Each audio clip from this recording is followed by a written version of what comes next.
The more seasons we do, the more my brain forgets certain names, and I have to like sit through the Rolodex and be like, who is this? What is this goblin image you're looking I at? don't know. I was trying to look at the looks and it sent me to Google News. And it I, showed you like a goblin? I think I clicked an ad. Oh no. Your The phone just ads, got hacked. the ads on well, when I'm looking at it on, sometimes I'm also on the fandom wiki Oh, yeah. ones. Those are like Jump scare from Indigo. that is crazy.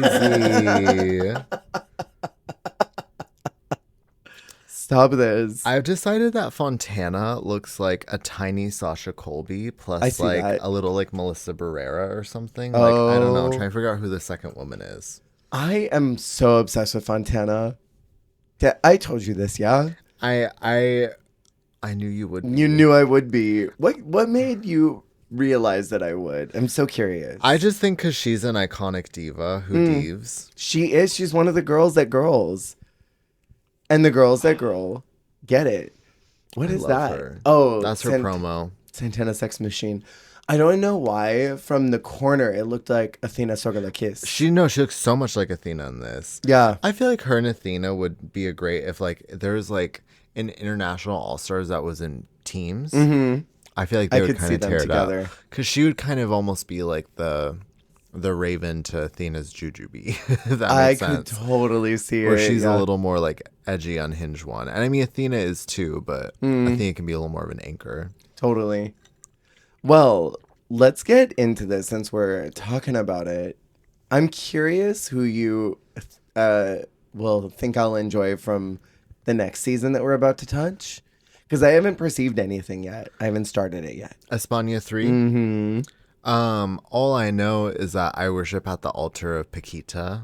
Okay. Paquita. I love Paquita so much. It's a great name. It's funny because this season there's a Paquita and a Petita.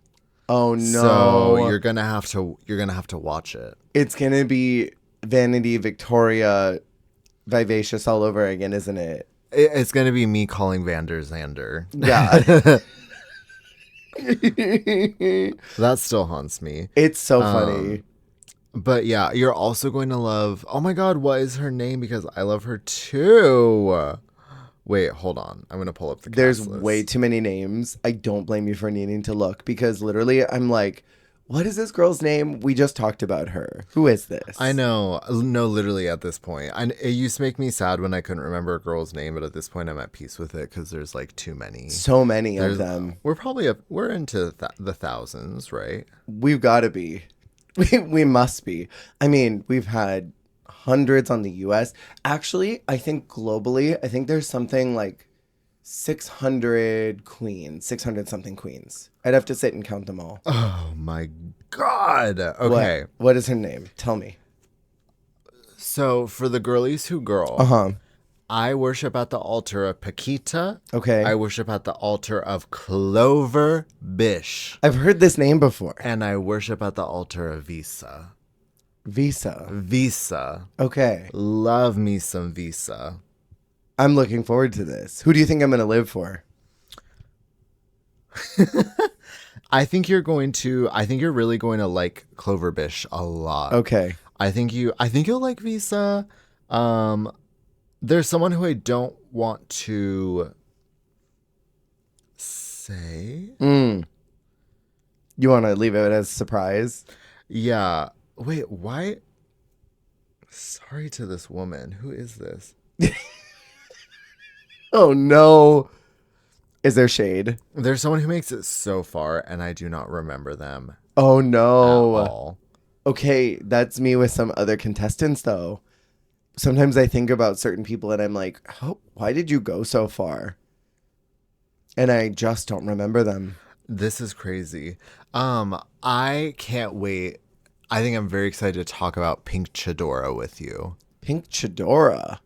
Her name is Pink Chadora, but Huh. it sounds like, well, it's a Spanish pun. It's like, Pinche Dora? I don't know. Pinche Dora. I don't know what that means. Pinche is dirty, isn't it? Something like that. But this means nothing to you. Pink Chadora is like she's like Is she a girl who girls? oh my god, this means nothing because we're not going to talk about it for like 5 years. But she like primes you for La Angelita Perversa, who's also on another wavelength. Is this season 4? These are women who are on a different wavelength. Oh. I love me some Pink Chadora though. Well, When I you think say a Pink different wavelength, are you talking like Samantha Ballantyne's? No. Even more than that. I think more like kind of like in the Crystal Forever. Where like Oh my God. we're getting more into the like we're getting some really fantastic women who bring a perfect balance of like drag like pedigree and drama. So a Melinda Verga archetype. You want to talk about pedigree? You want to talk about pedigrees? Okay, I have fully affirmed that Crystal Forever is a Melinda Verga archetype. Like, that archetype exists across multi-lands, and she is her. As of the time of this recording. So just like Crystal Forever is the RuPaul of Espana. Oh my God. Melinda Verga is the RuPaul of Canada. Exactly. Oh my God. Wait, does that make them the, not Maya Biharo, M. Stranger Fox, who Maya was B. the Angelou. Maya B. Angelou, who was the RuPaul impersonator from Thailand too. Oh my god! I don't think that she's a Melinda Verga, but she could be. Does it all go back to Please. Thailand too? I think for you it does. I think Thailand 2 is legitimately one of my favorite seasons of all time. But then if you're not talking about Thailand 2, you're telling me about Thailand 3, and you're telling me about this woman. Because I hate Thailand 3 so much. It's like my Vietnam. Thailand 3 is my nom. I'm not even lying. Like, that was where battles were forged and lost, and I lost sanity. Yeah. Because you're like, you literally be like, bitch, there was this girl on Thailand 3, and her name was Jenny Crock Pussy, and she she threw acid on another girl, and I missed, but she got disqualified. Like, the stories you tell about Thailand 3 are crazy. You're not ready for it when we get there. That's what everyone says Espana 3 is. That is what Thailand 3 is for me. And I'm not ready for it. It's not anytime soon, but I'm not ready for it. It's so far away. Just with every season we get slightly closer to it, so it's like, we're moving towards the event. It's Yeah. like in Doctor Who when you know that the TARDIS is going to explode, but you don't know when it'll be. oh, It's like we're getting closer to that explosion. I was gonna say it's like the moon from Majora's Mask. Oh but my it's God, just yeah. Thailand. It's just Thailand 3, like slowly closing in and about to collapse on me. But hi, hello everyone. Welcome into That Sounds Gay, a podcast where we discuss every season of Drag Race in chronological order. My name is Jer, and our gay sound presented by Jesse today is Ooh, ooh, ooh, ooh, ooh, ah, ooh, ah, wait, ooh, ah. Okay, no, that's fine. that was very Hanaconda, as Liza Minnelli, but bottoming. Yes, I will be in your movie. So good. For everyone that is listening, I apologize about my voice. I went to a con last week. I think I got a little cold, so I've been decongesting over the last couple days. Did I tell you? I told you I went to TwitchCon. You went to the con, yeah. I went to the con. I got sick like on Monday, and I was just not damn. feeling good. And so now my voice is just shot. There's this like long COVID symptom that I have that anytime I get sick from anything, doesn't matter what it is, I lose my voice. I never had this problem before COVID. Good old long COVID. Good old long COVID. She is here for the long haul.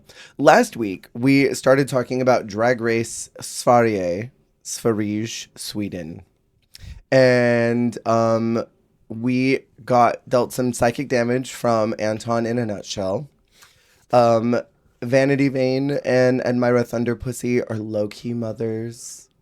And Santana and Fontana are my little diva dolls. That's what My I wrote little down diva so dolls. previously. The diva dolls. Santana Sex Machine and Fontana Fax Machine. Fontana fax machine. That's been brain rot. It's been bringing it up for me too. When I was rewatching the last chunk of it, and it was the two of them. I was like, not Sex Machine v Fax Machine, like a boxing match. So if the rumors are true that Fontana is going to be in the next UK versus the world, do you think she's going to storm? Because I think she's going to storm. I think RuPaul's gonna love her. Me as well. It's going to be like La Grande Dame. Like she's just going to turn all the way up to this weird girl. I think, and she's gonna be very much like Dance Monkey Dance for RuPaul, because Dance, water, dance. like RuPaul's gonna be like, "You're so funny, do that again."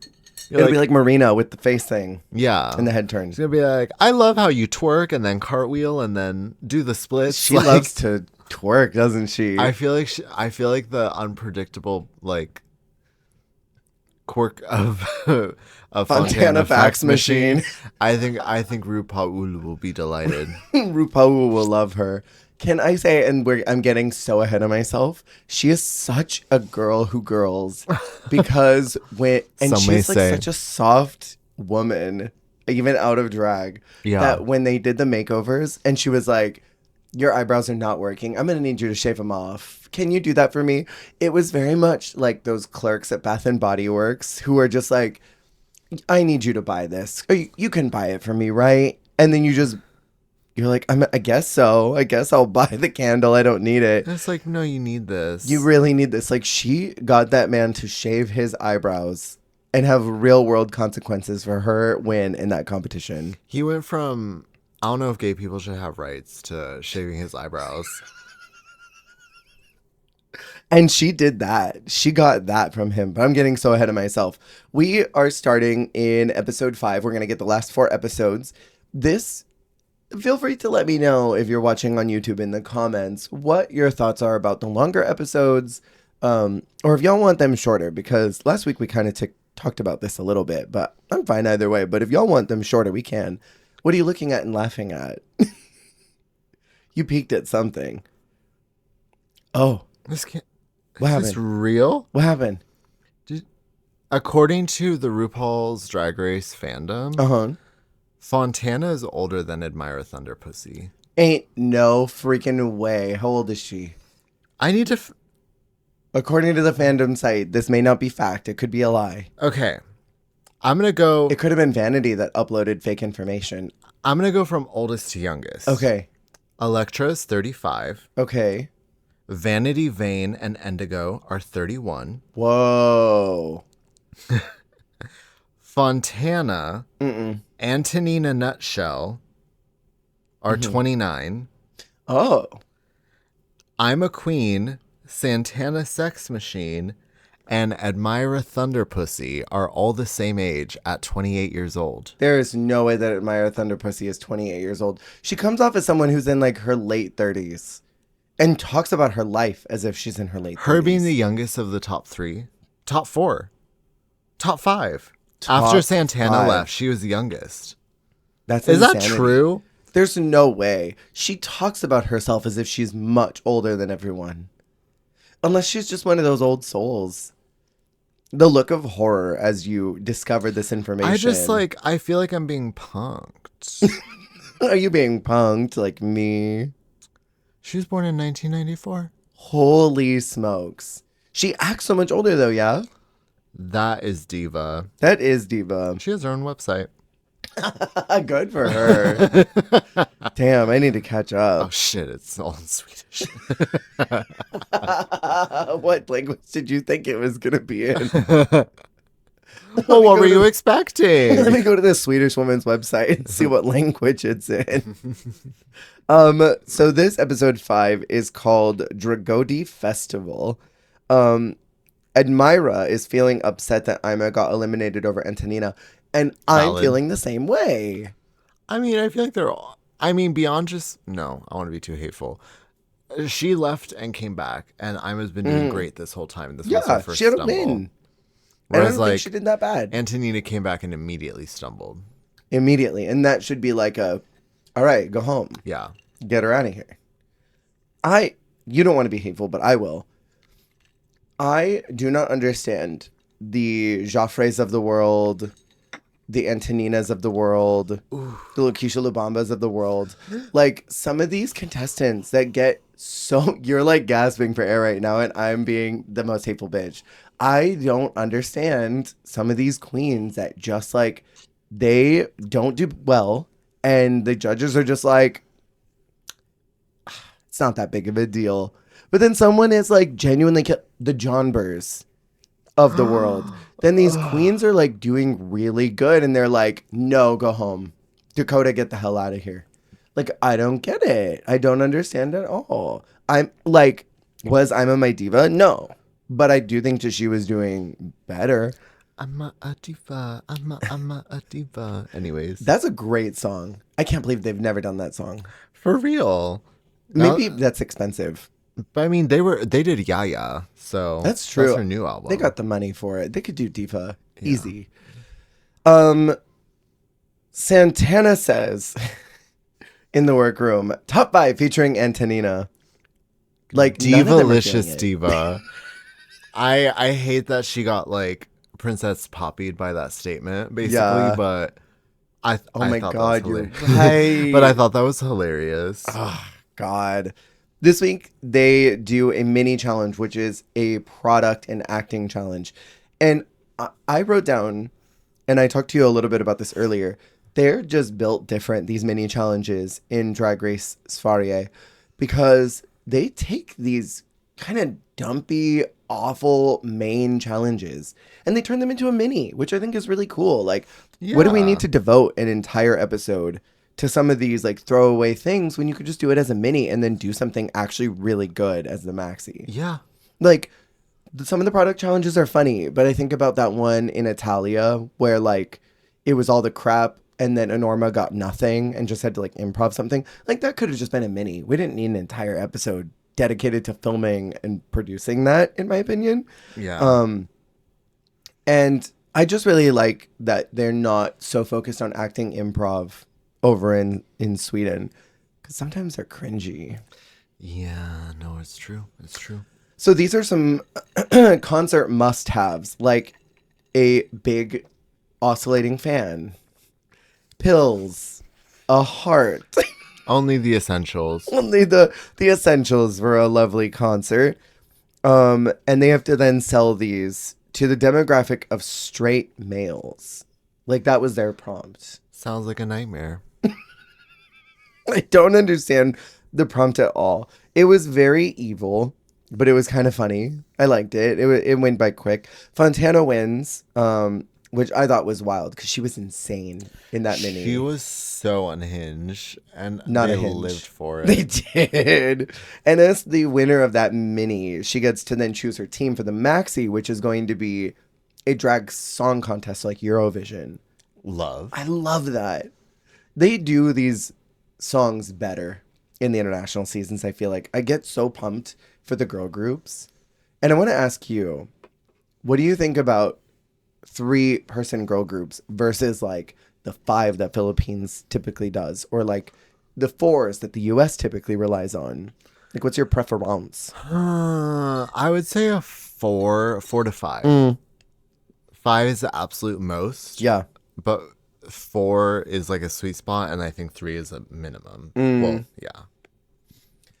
I feel like some of the best girl groups that I can think of are like, they have one of each category, like Break Up Bye Bye, but then Bing Bang Bong, United King Dolls, but then Papa Fate.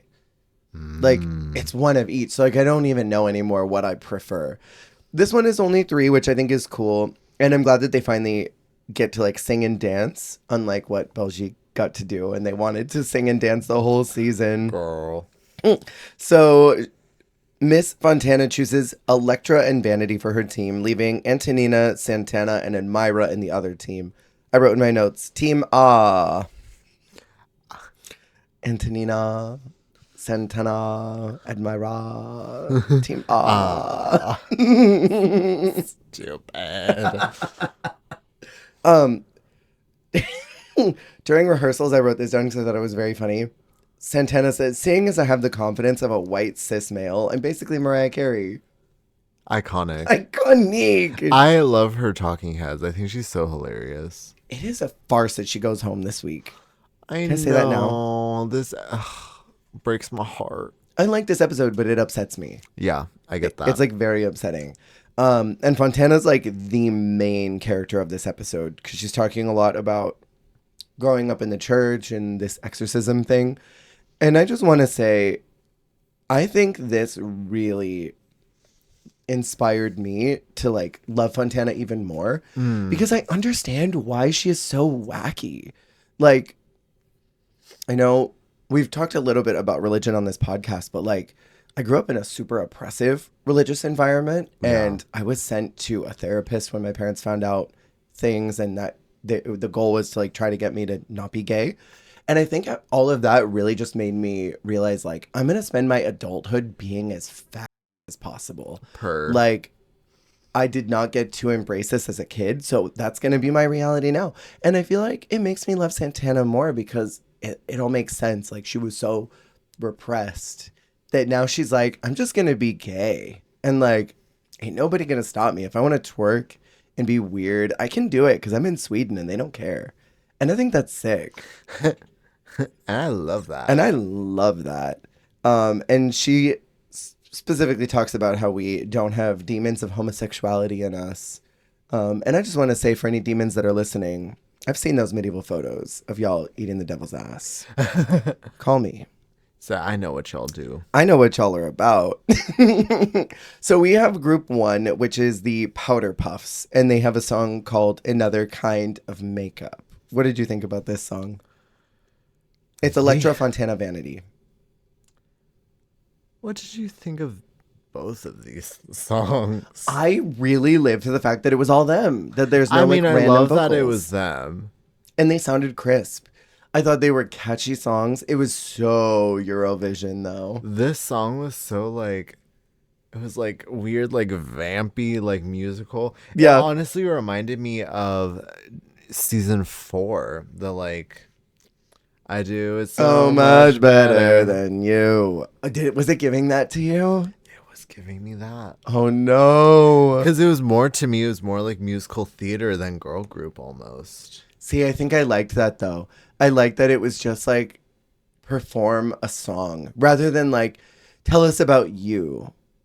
We don't get these a lot. Like this is such a unique situation that they did here because normally it's I'm Vanity and I kick and I flip and I'm gonna work you out and make you sick. Ow. Like that's ow. Like those are usually the lyrics, but these were like straightforward. Here's a song about divas being dolls.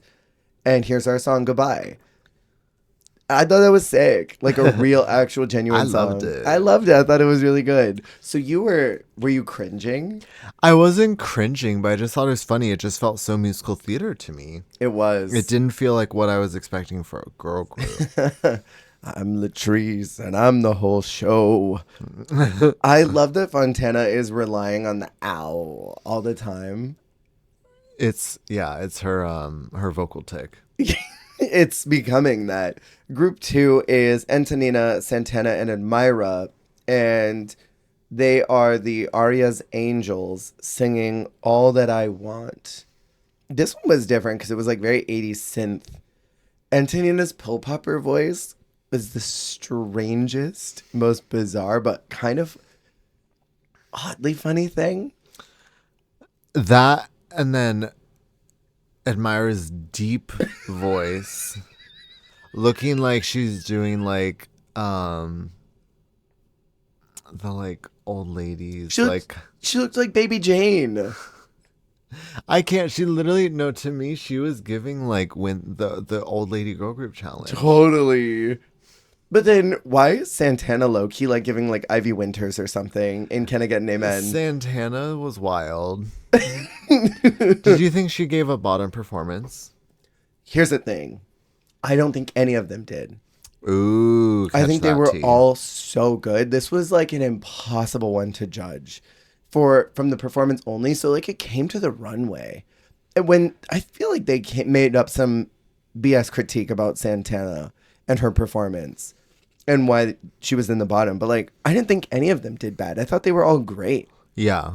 Even like Antonina, I didn't think she was going to do well. And I think her character allowed her to be funny. And so it kind of forgave some of the mistakes. And that voice was just psychotic. Unhinged. Psychotic voice from a psychotic woman. Yeah, and like this group had, I think, the Booger song. Like Yeah. this one was worse, this synth 80s song. Fair. But like they performed the hell out of it. So I don't know. I thought they all did really good. The runway category, I'm so excited for this, is called Transformation. And I have grumbled to you many times about these like reveal tearaway runways. I'm just like bored to death of them. Yes. And like this runway didn't make me feel any better except for one person. I want to ask you first. Do you have anybody else besides this one that I'm going to talk about that you want to talk about?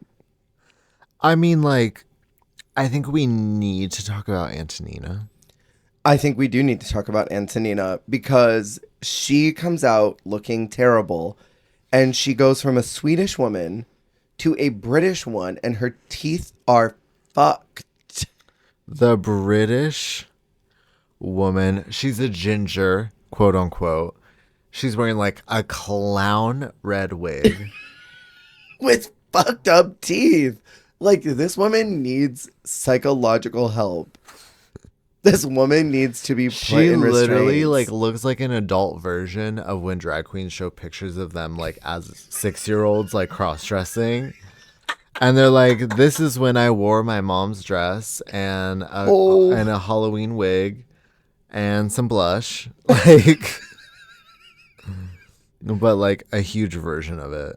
It's so insane. I don't know what she was thinking and why they kept her.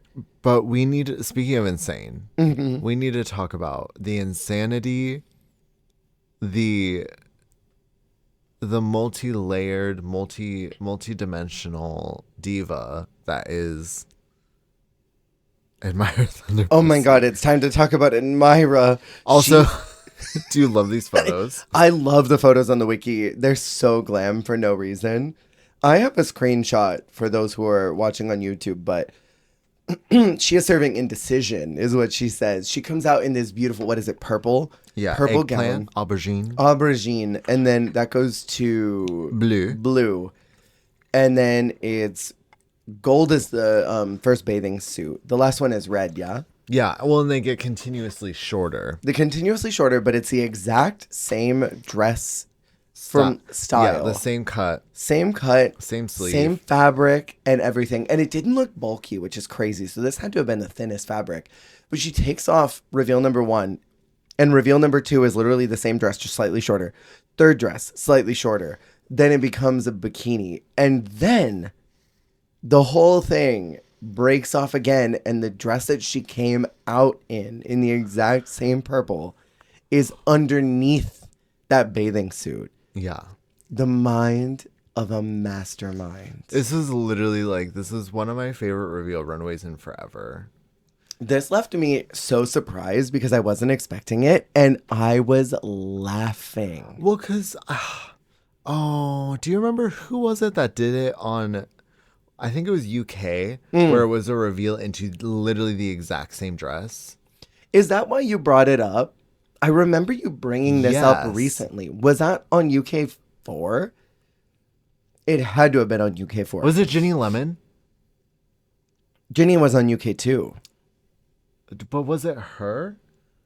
Oh! When she had the thing and then she just took it off and the butt was exposed. I think that's why you brought it up. Because I remember like a year ago you told me, we're not going to get to it for a long time, but there is this diva who reveals the exact same dress. I do believe it was Ginny Lemon. That was Diva. The diva. That was the diva. I think that's exactly who it was. It had to have been Ginny Lemon. Because I remember telling you I thought it was so funny that she just revealed to the exact same thing. And that's exactly what Admira did. It worked me out so fiercely. I watched it 3 times. And I kept watching it again and again. Like, this is incredible. I love the humor of being like, I'm going to transform into the exact same thing you've already seen. Because this prompt is dumb. Like, right? It's so overplayed. It's so dumb. And like, it's not meant to be a 2-in-1. It's not meant to be even a reveal. It's meant to transform. So like, some of these prompts are crazy. Electra goes from a Hollywood glamour to a party girl to then an ice skater, and Fontana does the Violet Chachki squirrel thing. Vanity does a Vegas showgirl into a superwoman. Like, these are non sequitur. Yeah, a lot of them were just really insane, honestly. Yeah, and they didn't make any sense. And then Antonina was the worst. But the fact that she just comes out, Miss Admira Thunderpussy, and gives us camp on a platter, like, goddamn, she was everything. It was so good. It was a performance. It was a performance. As they would say on US Drag Race, it was a master class. It was Ova. Ova. Ova. Ding, ding, ding, ding, ding. And like, why does she not look like she's wearing 100 clothes? Yeah. How she do that? Witchcraft. Normally, when you put that many things on top of each other, you're gonna look bulky because there's so many things.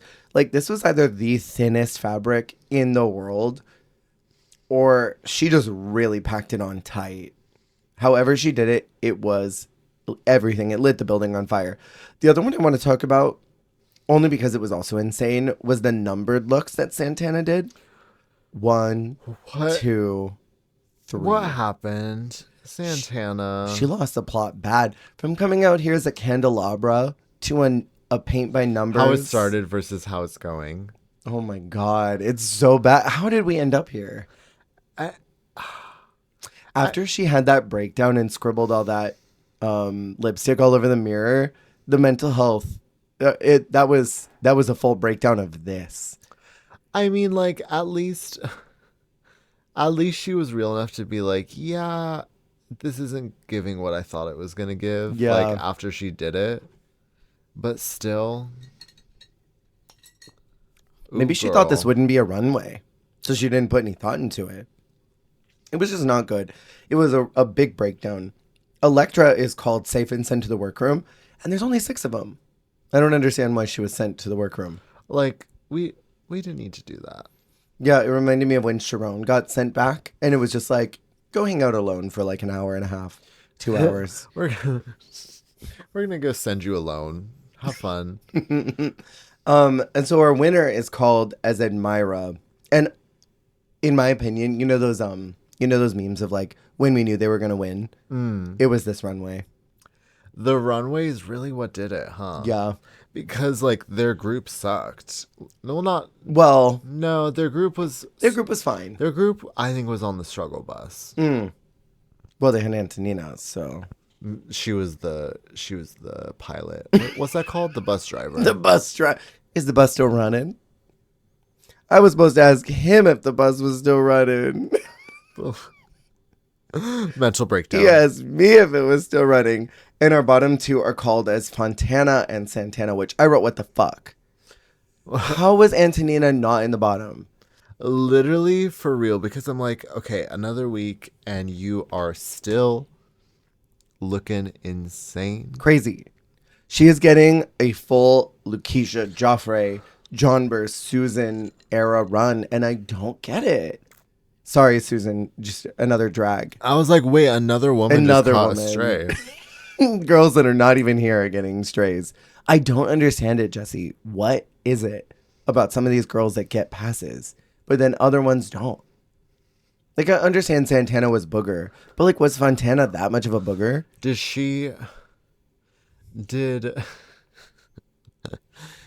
Antonina like see Robert kill somebody? It had to have been. It's the spicy sunshine. This is the spicy sunshine archetype. It's always Thailand. It's literally always that. This is the spicy sunshine archetype. Someone who's doing genuinely awful, terrible booger boots and delivers nothing but rotten performances over and over. And the judges are like, we don't see it. Keep going.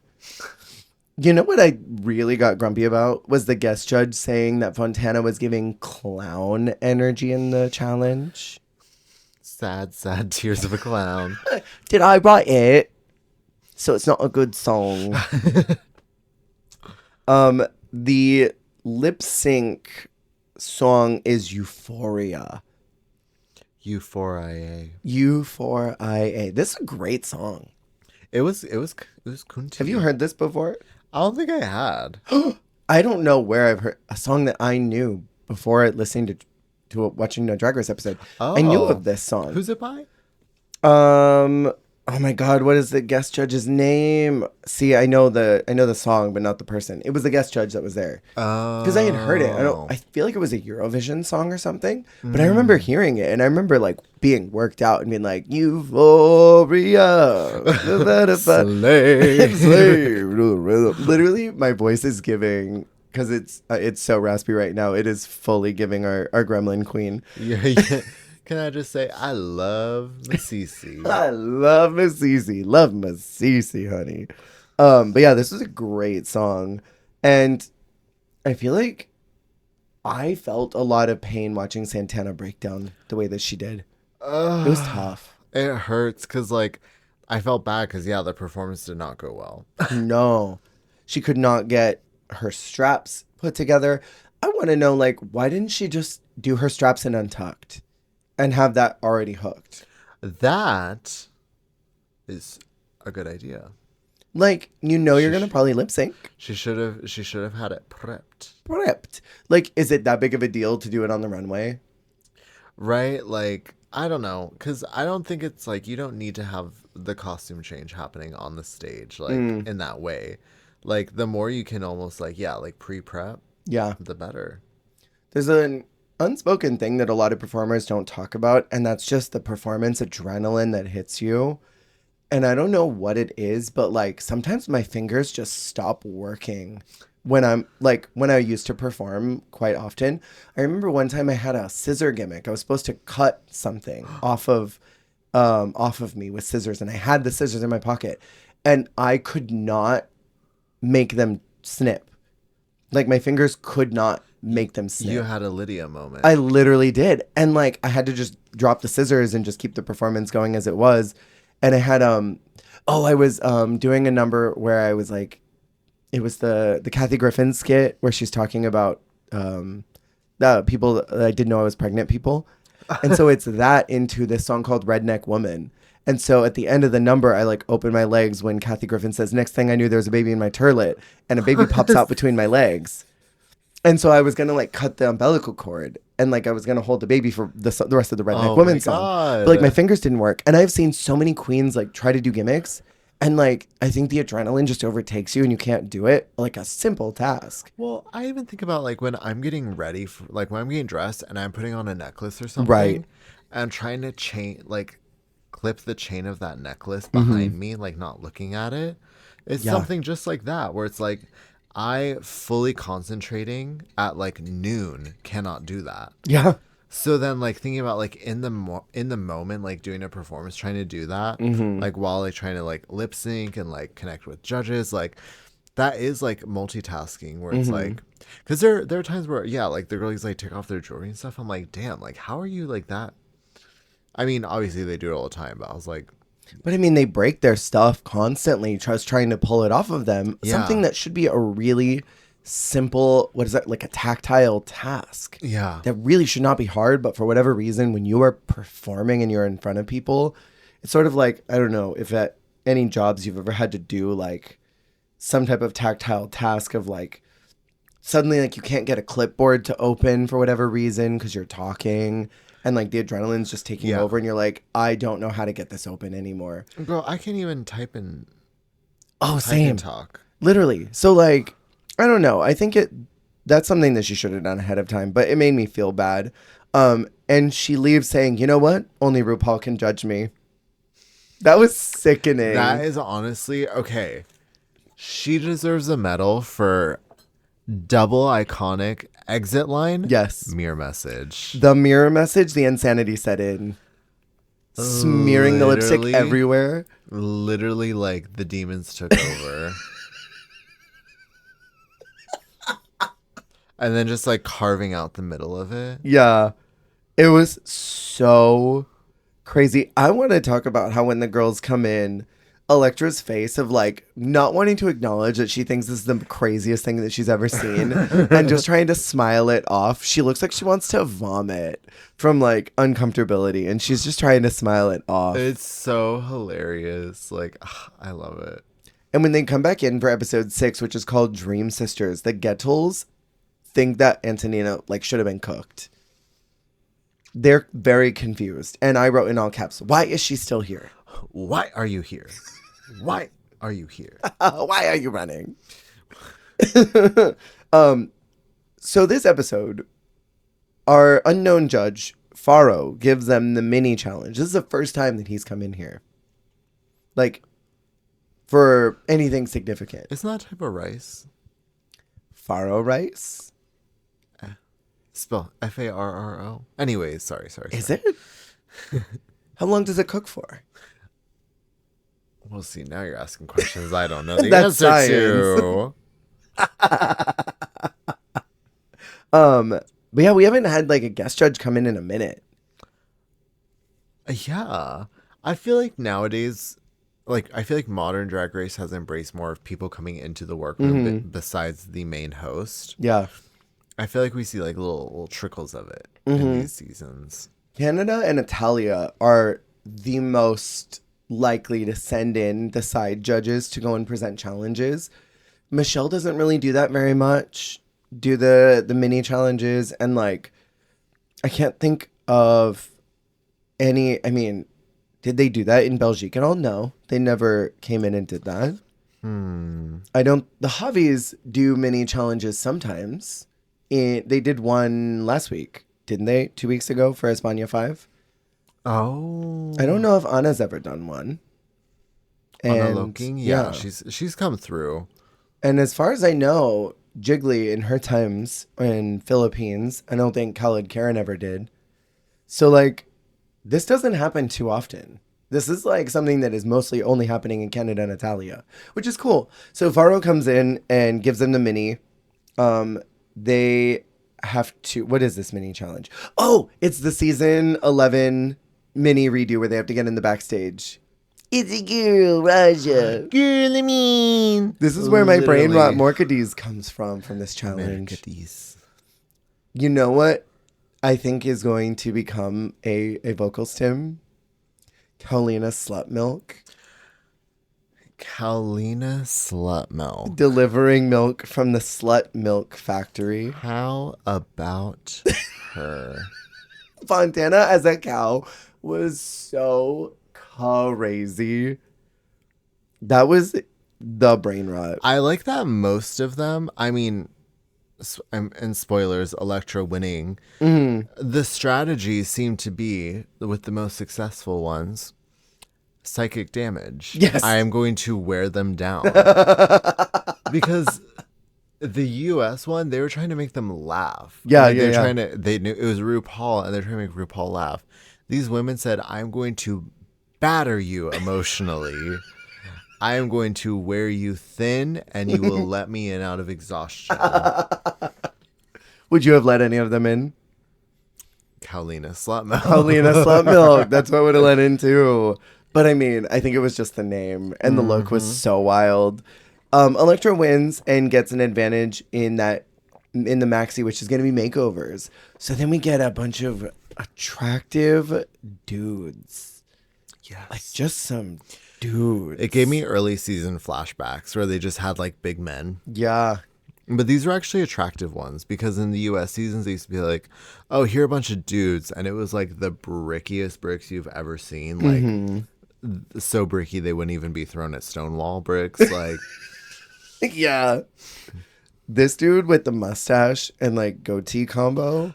don't even get talk it. about my husband. Like, come on. He is so fine. He was something else. And I felt offended because like he was one of the only ones I didn't even see like his titties. I know. Because there are other ones where it's like you see them in their underwear, whatever, and then this man, modest Millie. I'm telling you, he's got Amish, pipe or something, because like they just could not show him in his underwear. It filled the entire workroom. Yeah. Like that one that they had, what was it, in Espana 2? Where like it was in Espana 1, and Carmen Farala was like going and deep throating that banana. Oh, yeah. Because it was so big. That literally, I'm telling you, this dude's got pipe. So Tweaker got pipe. That's the only thing I can think of when I that's hear that so term. hateful.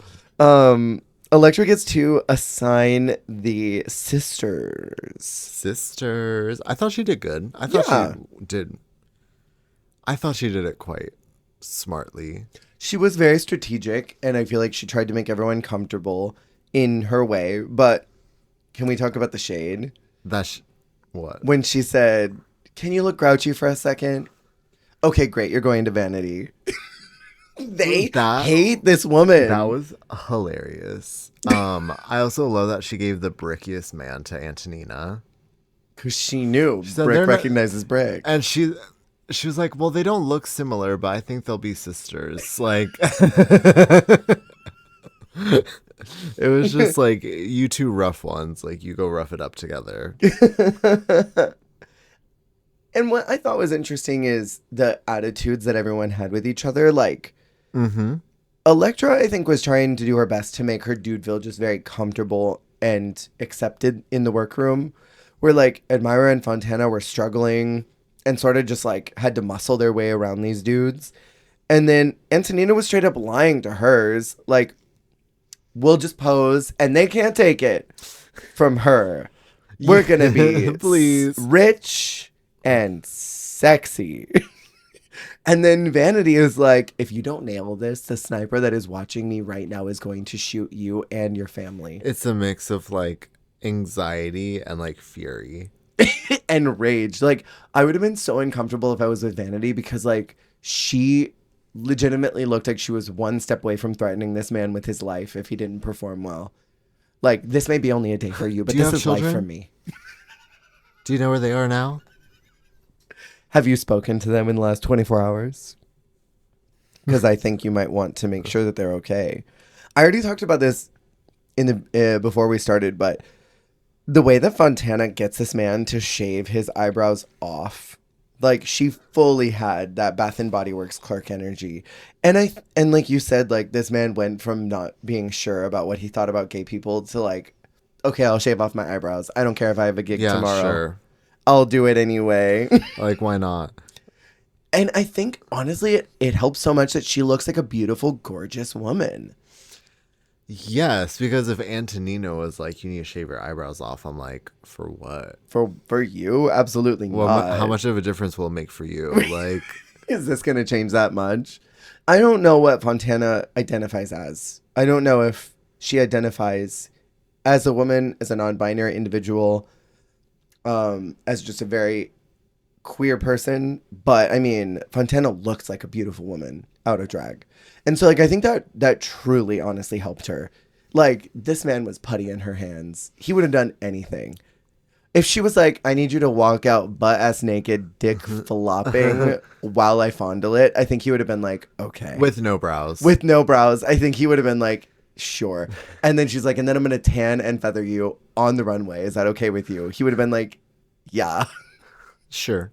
Sure, I will do whatever you want. It's Like, the experience. he was ready to do whatever she Love wanted. is love. He was. I sensed a little fruitness in him. I won't lie. Oh, so maybe it was deflection. Maybe also, I don't know. I got a little fruity taste when he showed up. But anyway, This one's got a little bit of sweetness to it. Kiki Palmer, let's go. So let's talk about these looks. We have Vanity and Nikita Vane. Mugged. She Okay, mugged yes. her within an inch of her life. I didn't care for the outfits. I did not The either. outfits are extremely Vanity's aesthetic this season. The Totally. like Vegas showgirl on a motorbike. On a motorbike. But you know what I mean? You know what I mean? I do know what you mean. So like, I don't know. I don't love the outfits, but damn, like she painted that woman Down. And I know you're looking at found footage on the wiki, but I have a screenshot from it. And like, this woman is beat. painted down, body down. Yeah. And like, yeah, like you said, the outfits are very much in her aesthetic. So like, I'm not mad, but they're very makeover challenge looks. Yeah, We're going to have two of the same thing in different colors. totally. But that's it.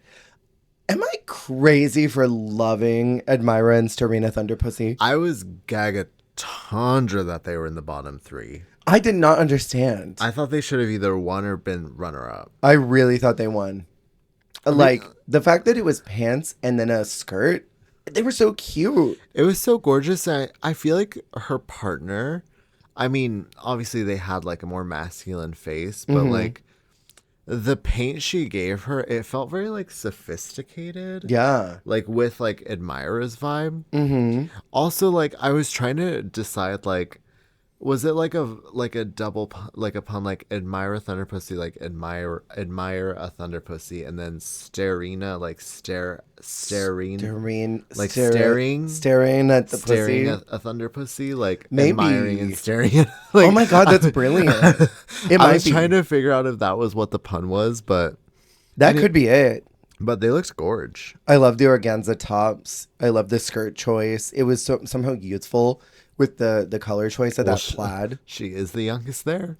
She's the youngest, but like they look like madams who are about to get a lot of money from an MLM. Like they run an orphanage that also does like pots and pans, you know? They also have Olay in the trunk. Exactly, and Mary Kay. I thought they were great. I really did not understand why they were bottom. And then we have Antonina and Angela Nutshell. Divine in a hard front lady wig.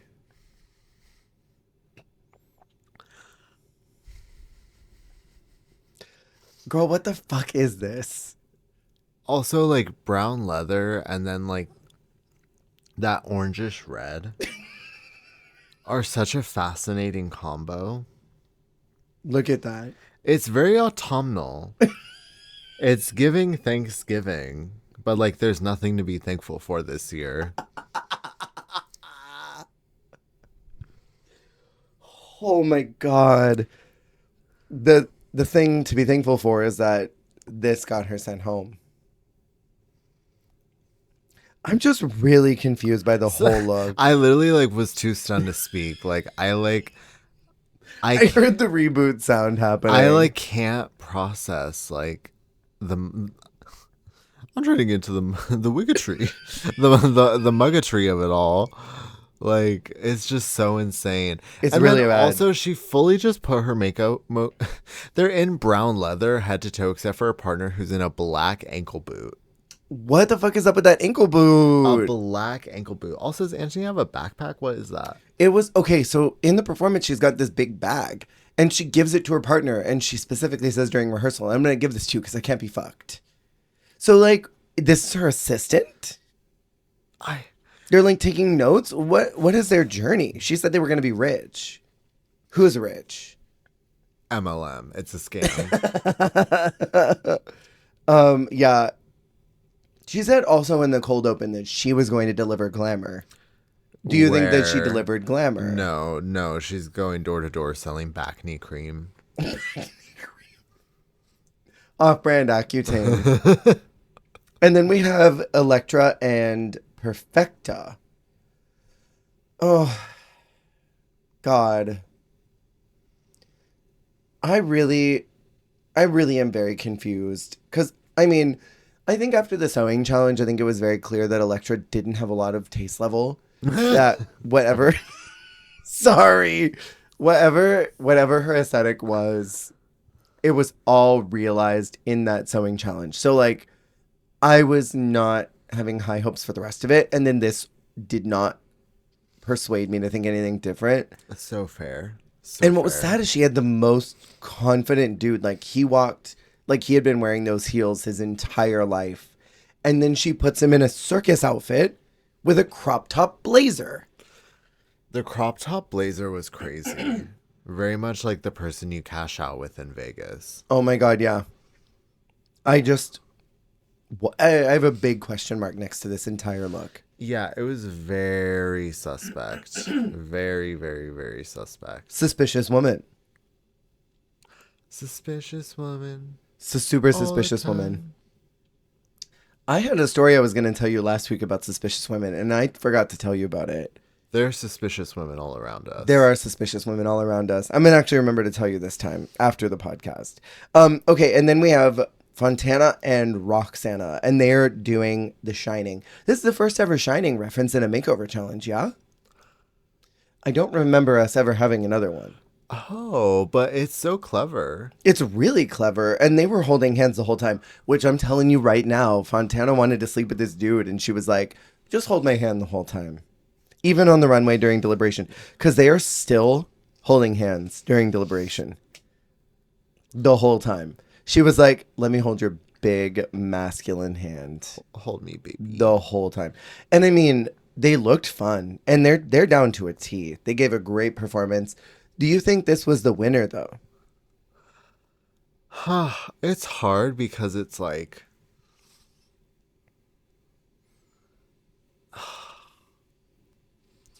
I love it. I think it's great, but it's also kind of hard to I feel like it's kind of weird to reward a look that is like not original like that in that sense. I mean, a lot of them are It's a all cosplay. yeah, because I feel like it is kind of different than like I don't know, like even like designer recreations. At least like I don't know.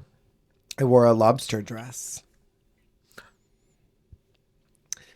They You know, said right? I maybe it is no better. they put Admira and Serena low because they said they lacked performance, and they said they didn't play on each other's differences much, which I like didn't understand that critique at all. I don't know if that was a mistranslation or accurate that I didn't get. But I mean, you know, good old makeover challenges never making any damn sense. No, this is always the one where they play so fast and loose with everything. Can I say this is where I think Fuchs won me as a host?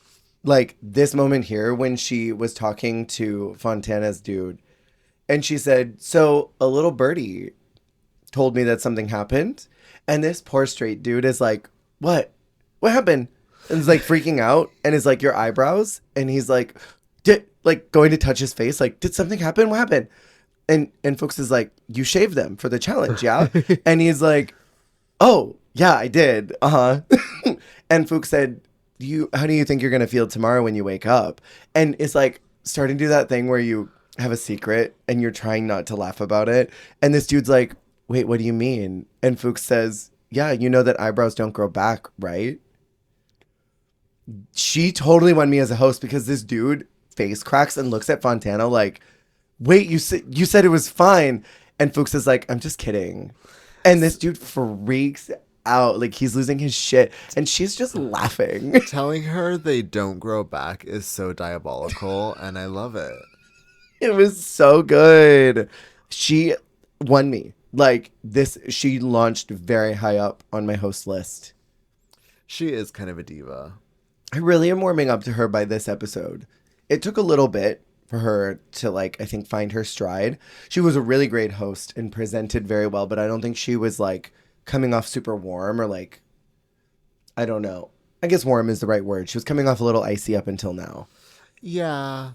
But she really, I think, won me over. Fontana is called as the winner, which I love as a stan, but I don't think this was necessarily her week. And the bottom two are Antonina and Electra.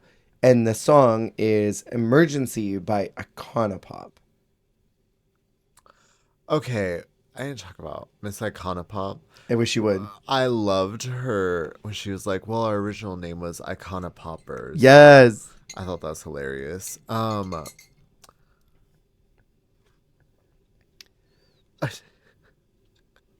What did you think about Electra's dancing when she like split her legs and started doing that crazy stiff movement? That crazy woman. She she really, I told you, she gives me like a robot doing a Charleston. Like Totally. it's very like you just plug it into a robot and like, all right, go. She's so funny. I need her on a global immediately. I really enjoy Electra. I think she would turn it and burn it. She's so fun. She wins a lip sync. Antonina is out, which she seems like a very sweet white woman, but she was not ready for this stage. The fact that she made it that far. Past Santana's sex machine. It's diabolical. So do you know anything about this? Maybe you do just because you've admired this season for a long time. When Fuchs said, I hope you'll come and visit us in Sverige again. Does that mean that, does she not live there? Oh, I actually don't know. Maybe you didn't catch that. She says it like on her way out. She says, I hope that you'll come and visit us in Sweden again. Is it a joke because her province is so far away? Oh, maybe it's that. Maybe she is not like from out of the country or something. I was just confused by that. Because I would have thought that that joke would have gone to like Indigo, who lives in Japan. Right. I don't know why that went to Antonina. They thought it was Indigo. They had been writing down the wrong queen's name the whole time. And they fully thought. I do really like that she got to sit and chat with the makeover before they left. I feel like that's got to be a kind of weird experience to come in and share a challenge with someone. Maybe you end up getting sent home and then you'll never see that person ever again to debrief. Like, hey, let's talk this out and just like have a little end to this, you know? True. I will say, I love how I feel like even in how they had the makeover partners in the other room, they were so like them in energy. Like Fontana's just talking constantly. And like everyone else being quiet and like Fontana just would not stop talking. I thought it was hilarious. Stop chanting. Stop chanting. Stop chanting. You know what I thought was really interesting? At the end of this, for the first time in, I want to say, like, months of reviewing episodes, I got an ad for another season. I feel like the last time I got an ad for something was Canada 3, and I have not seen an ad for another season in a long, long time. Oh, yeah. And at the end of this episode is an ad for Espana 3. And it's Supreme, like, in a ship. Yeah, this has a really cute space theme this year. I'm excited. The silver, yeah. So episode 7 is called Diva Assoluta.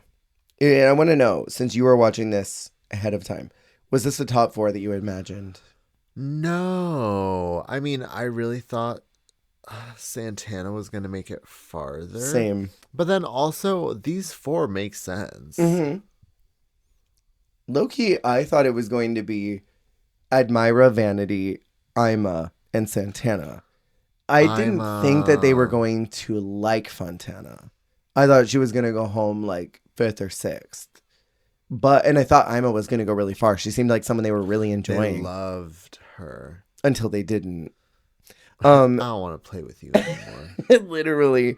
So because Fontana wins the last challenge, she gets to be the sole person ranking people for the mini challenge this week, which was confusing. Yeah, what? What was this? Well, that was very UK coded. Very. So the mini this week is to rank her fellow competitors on who she thinks is the top dog and who she thinks is the bottom dog. And Fuchs says something about being a power bottom, and Admira points to her, and Fontana looks at her and says, "Did you just call me a power bottom on TV?" And Admira says, "I just needed them to have a visual of what it was." Also, is this an episode where she's wearing that slay denim clown look? The like denim court jester, basically. Do you remember that look? Oh, Fuchs? Fuchs, yeah. Yeah, sorry. I think so. I was like, Fuchs. which one? You're like, which women? We're talking about so many. There were so many. Sorry. I believe so. That was a look. This was my favorite Fuchs look. That was a great one. The denim jester look. I thought that was so fun with that the was hat and everything. God, Fuchs has some really avant-garde fashion that I like. So Fontana does the ranking and says that Admira is the bottom queen for not really any reason. She just kind of wants to mess with her. And Admira, when asked about being in the bottom, she says it's like a new experience. She got such a heavy story this week, talking about like how she had never been in the bottom and how she wanted to flop a challenge like everybody else so that she could lip sync. I fully thought like, is this diva about to be bottom too? She's getting the bottom two edit. Could you imagine? I would have died. I feel like it is crazy that she never was in the bottom two. Not once. But I feel like honestly, she could have been there earlier in the season. You think? I don't know, maybe. I can't think of a specific moment, but I just feel like I don't know. I don't know when you came for me, but I feel like you came for me. I don't know when. I don't know when you should have been in the bottom, but you should have been in the bottom at some point. So the maxi is an acting challenge, which is a drag noir, a drag petite noir, which is not an orgasm. Drag le petit noir. And it's called Diva Assoluta. They must have known exactly what this was referencing because when they were told the name of it, they were all losing their shit. Like, oh my God, brilliant. Love that. Oh my God, so funny. Like, they knew what it was. And obviously, we are not involved in that culture Like, to what? know. Yeah, what? I love a crime drama. It reminded me a lot of Holland 2. That acting challenge that was a crime drama. It in the was end. very similar. It was super similar. Viva Poppers. That's all I remember. I don't remember anything else other than Kita on the ground, dead the whole time. Admira gets to do the casting because she was placed as the bottom bitch. And Fontana immediately is like, I love your pants. Hi. Please Hi, don't give me a we're bad friends. role. And the cast, when they're starting to be like announced of what the roles are, there's a role that is inspired by Anita Ekberg, who Admira literally did in the Snatch Game. Oh, Did you catch that? They said so definitively who she was, and I just I completely forgot. You were like, oh, Anita, fierce. Anita Ekberg. Yes, know her. Love her work. It was literally Admira's character in the Snatch Game. So I thought that was crazy. That is crazy. Isn't she it? knew. I mean, this is Admire Thunder Pussy's Drag Race. It fully is. Fontana was cracked at that moment, but I feel like Admira was really kind about how she divvied up these roles. I think the casting made a lot of sense because when you watch the final product, all of the character choices made sense. And I feel like any of them were doing something that was such a ridiculous stretch for them. Right. They don't show us the challenge yet. They show us the runway first, which is called Drama Queen. And I don't think they really like prepped me for what I was expecting. So let's go through each one of these really quick. There's only 4 of them. So Vanity is meant to represent her life before her teens, and her current self. But the 3 faces looked like the same. That's a teenage face? That's a preteen face? That's Tokyo. Maybe that's Kiki Palmer.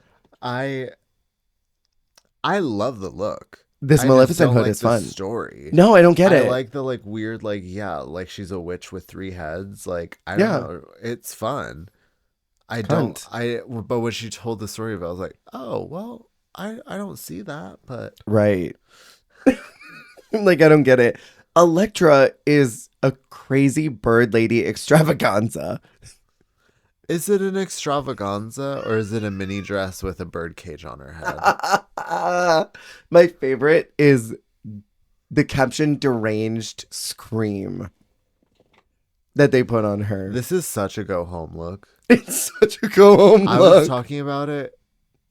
When I was texting about this episode of Espana most recently, I thought Nyx was going to go home because that was a go home dress. A go home dress. That black dress. That was such an elimination look. Totally. Girlies just wear certain looks when they get eliminated. And they know. Where they are dangling on the edge of looking the fool. Literally. And that's usually the go home look. And this is hers. This is her go home look.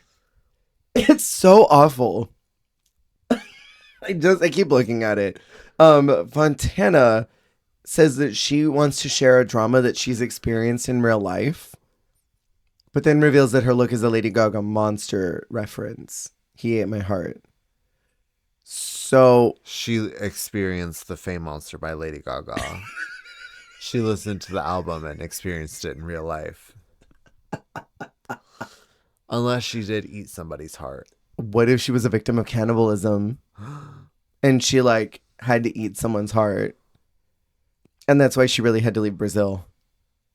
Maybe that exorcism church. Maybe like they ate someone there. Like The lore. the lore. And she The had to like deep eat lore. somebody's heart. So she had to like leave to flee her cannibalism cult that was masked as like a Christianity cult. Love it.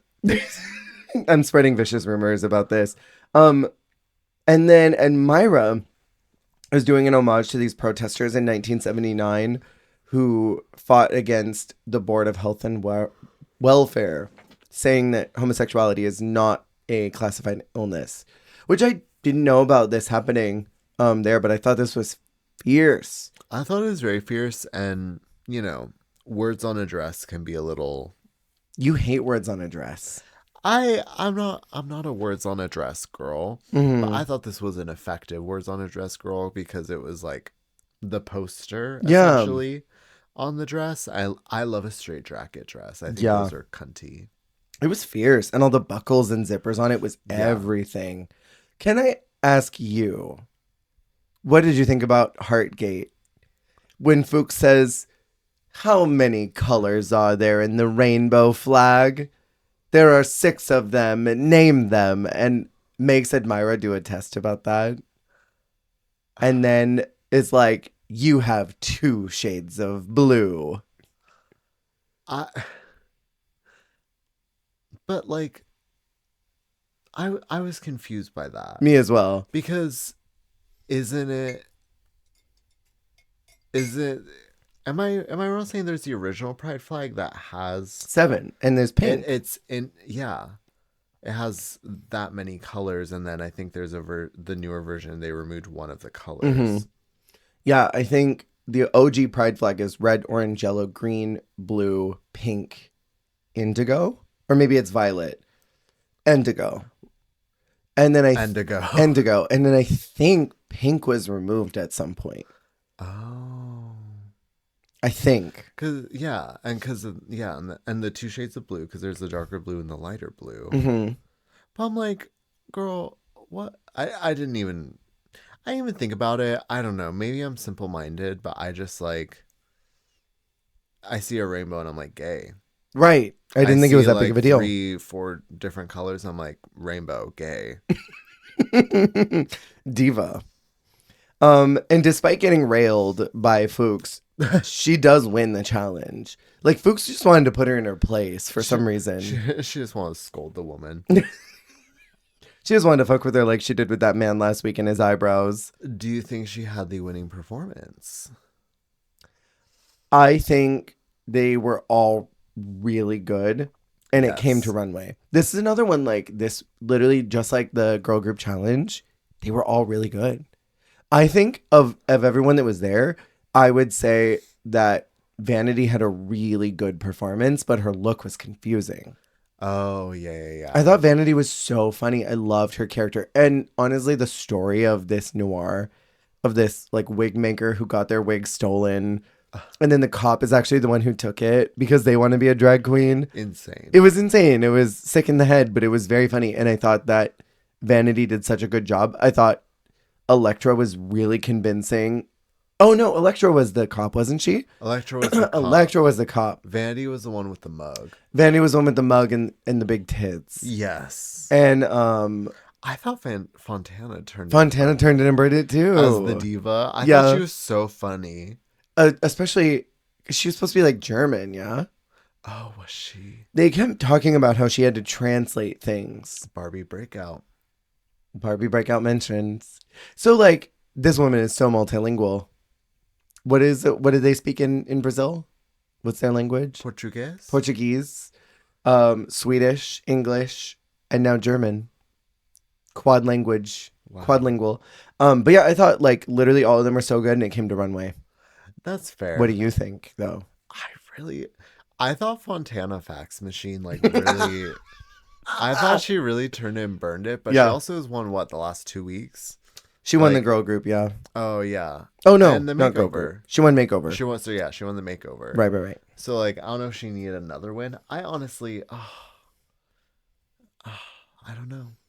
Would you have given it to her? Her runway was really low key. The runway was kind of low key, especially because also she's done kind of like an ooky spooky gothic woman already. Hmm. So I do get that. Whereas, like, yeah, Miss Thunderpuss definitely had a stronger look. Totally. It was such a good message too.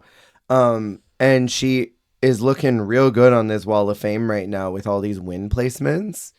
Girl, yeah. That's kind of the double-edged sword of having the Hall of Fame wall in the workroom is like it is such a visual representation of like, oh, y'all are fucked. Right? Like, because if they did it on the seasons where you can literally see like the top four, the only people who won a challenge, Mm-hmm. like that'd be so interesting to like Right. be like, okay, well, these are clearly the people making it to the finals because there's only three Right. people who have won a challenge and they're all still here. It is interesting that the top row are literally the final two. It's only Fontana and Admira in that second row. Well, that's like the first half really was anyone's game Right. because even then Admira hadn't really emerged yet. And Not then the until a second while. second half, it was really all her with a splash of Fontana fax machine. Fontana fax machine. Electra is called as having to lip sync, and Vanity needs to lip sync while looking like the most pussy slay villain at the circus in the whole world. And I think that's a crime. I loved it. I also thought, oh wait, no, this is the week where Robert is the clown. Yeah, The I think denim so. clown. Sad, sad tears of a denim Sad, sad clown. tears of a clown. I think if there was a song that I could picture Admira tearing it up for, I think she could probably lip sync really well to this To song. this ABBA song. Yes. The fact they got an ABBA song, like a genuine ABBA song. I love that. We need more ABBA on regular Drag Race. Yeah. On US Drag Race. Can I say, I love ABBA. I've never heard Kisses of Fire ever. No. I did not know of this song, and I'm obsessed with it. It was so good.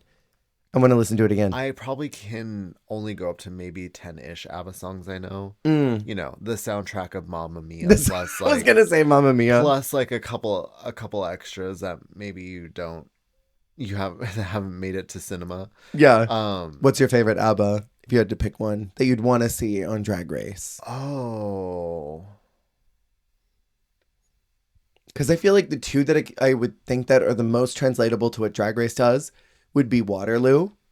I think Waterloo oh is my god, really Waterloo would good. be so fun. I love Waterloo. I love Voulez-Vous. Voulez-Vous is great. I don't know how lip syncable it is, but it's a great it's more song. low key. I mean, I feel like Does Your Mother Know? Even though it's the two ooh. guys that are singing it, I feel like that would be a really sickening one. But also, Winner Takes It All for a finale lip sync is like that is such a great ballad. Yeah, I mean, they could do that at any point this season. totally. Like, imagine like a pivotal point in the moment of like two front runners, both in the bottom, and they lip sync to Winner Takes It All. Like, A Vegas challenge. oh my god, Winner Takes It All. I still think that should have been the season 14 finale song, Winner Takes It All. But yeah, I love ABBA. I'm glad they finally got this poll. I noticed during this lip sync something that I've noticed about Vanity. She loves some fringe. She's a fringe girl. Yeah, she likes fringe and volume. Mm-hmm. And I love that about her. Can I say too, last thought about this episode before I talk about who goes home. I feel like this could have been a celebratory top two. Oh, I don't really understand the seasons of Drag Race that decide, oh, we're going to be a top three. And then other ones that are like, we're going to be a top four. Like, is Yeah. it a budgeting thing? Is it, we know that the finale song is only so long, so we can't accommodate for a fourth person? Like, what is the tea behind why some seasons whittle it to three? And then some are like, four is good. You know? I feel like also like cast size ratio. Like, if it's a cast of 8, it has to be a top 3. Yeah. But if it's a cast of like 14, Mm-hmm. it could be a top 4. Right. Doesn't need to be a top 3. This is a cast of 9. So then, like, you know, a top 4 is only a little less than half Right. of the cast, whereas like a top 3, that's a third of it. Mm-hmm. So that makes a little more sense to me. They did a top 4 from Canada 3 onward. They did top 4 for UK 4, right? They did a top 4 in Espana too, but then a bunch of the other ones. Oh, they did top 4 in Philippines, but then a whole bunch of other ones are just top 3. So I'm like, what is WoW International doing when they make these Yeah, decisions? Philippines, I think it's always whittled. No, I don't know. No. It's always been four, I think. Season 1 and 2 go to lip sync Lollapalooza. Season 3, they do a talent show at the end, and then cut to right before the final lip sync, I think, is what I read. Yeah. I do love how, like, I love the intensity of a top three. Mm, Feels a little more high stakes. feels classique drag race. Drag Race Classique, of course. But it does bum me out. I really would have loved Elektra in the finale, even if that bird woman dress was awful. I know, just because I love me some Yeah. Electra. She's just such a hoot. She's so funny. She's so good vibes. She would have been a great time in this finale, too, I think. Yes. So the grand finale, we're finally at the end of this journey, which I think is very upsetting because this is the only season in Sweden. And I love this season. It's so good. I love the setup of this. I don't love the runway lights, but I love this season. Don't love the lights, but I love everything else. The runway lights really are awful. I mean, I feel like 9 times out of 10, the lighting on Drag Race is abysmal. You're right. Admira is feeling her goats because she has won so many challenges, and she's like, "Can we go to the wall of Admira? And look how many I have. 3. How many do you all have? Oh, not 3." And then when she's asking Fontana to unlace her, she's like, "Can you do that a little faster? I have to go home and have sex." Diva-licious diva. I love her. They do a mini challenge, which is for a finale. They do a mini challenge. It's crazy. I literally, like, they're busy. They have things to do. To do. But, like, did you all not see the choreo you're about to make these women learn? And you're having them do a mini challenge, like the most time-wasting mini challenge. The mental exhaustion of it all. I will say, and I'll echo what I said earlier. I love their ability to take these bum ass, suck ass maxi challenge prompts and turn them into a mini. It's so fun. They have to do speeches for a Nobel Prize. And I feel like these were so much less cringe because they just could come up with them off the fly. They weren't thinking about them too much. But if you were to turn this into a maxi and be like, go and write a 3-minute speech, they would be like, I didn't prepare for this. right. But then if they just get 15 minutes, like go up, stand there and improv, they can do that so fast. Like, it's crazy. And also shout out to them in the Belgium flag colors in red, black, and yellow. They're coordinating this episode is a different level of slay. I loved so much Admira spraying herself with perfume before going to do this mini challenge. She's in a room of 4 people. And she said, "Let me just get on this zhush right now so I smell good." And that is why she's a lady. Because the lady do put perfume on at night. I thought that was sickening. Like, who does that? Why are we putting on perfume? We're not going to be seen by anybody except our peers. Literally. But she's like, "I'm going to smell good for these girls. I'm going to let them know." Because she like made a big deal in the beginning of the season about how a bunch of them smelled like dudes. Do you remember there was like a one-off confession that she was like, and someone spread their legs and it smelled like a locker room. Do you remember that? It was like episode 1. forgot about that. She like has a whole confessional about how everybody stunk like dudes. I do love the prim proper queen who's like, I'm a lady and Yeah. I bathe and I manicure myself and you're all little trolls. It's very Delta to smell so good. Like, Delta always smells so good. The times I've seen her, like, you smell her before you see her. And it's like, it's always an experience. Because she sprays her hands too, I think. I'm pretty sure Delta does. Because, like, when she, like, reaches out for the dollar, she wants you to smell the perfume on her hand. See, that is the feminine experience. That's puss. I thought these were really funny. Did you enjoy these as a mini instead of a maxi? Yes, because sometimes this can be a very like exhausting maxi. Mm-hmm. Like, I don't know. And I feel like they're not like stressed about going home, so they're not like thinking too much about it. They're just having fun with it. Or like in a maxi, they get so much in their head, like it's got to be perfect, and I feel like they lose a lot of the comedy. Admira wins her first and only mini challenge and gets an advantage in the finals. What the fuck? Is that fair? Is that fair? Her advantage is that she gets 10 extra minutes of choreo time. Is that fair? I mean, like, it's tricky because it's like they shouldn't have even been making them do this in the first place. No. But then to give her that, I'm like, okay, girl, like, I feel like they need to be on an even playing field for the finale. No advantages. Right. It's super unfair. And Fuchs says that they'll perform in a song called Every Queen on the Main Stage, and she wants them to be left breathless. Which I'm like, girl, this is Drag Race writing. You're not going to get breathless. Right. Lower your standards. And we get into the fight, which you told me about last week. Do you want to talk about this? I feel like you were very passionate about this. Oh, baby, baby. I think it's just so funny because Vanity shares her lyrics and she says, "Oh, maybe, baby." And Fontana Fax Machine goes she goes ham about it. She really does. Like, I'm the Britney Queen. Ow. Ow. Ow. Like, I'm the one who does Britney. I am Britney. You are Christina Aguilera.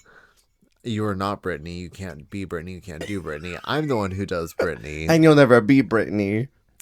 And Vandy's like, equal parts, like, it's not even what I'm doing, but also, like, you can't tell me what to do. Yeah. Like, you can't put me in a box and tell me who I can and cannot impersonate. Right.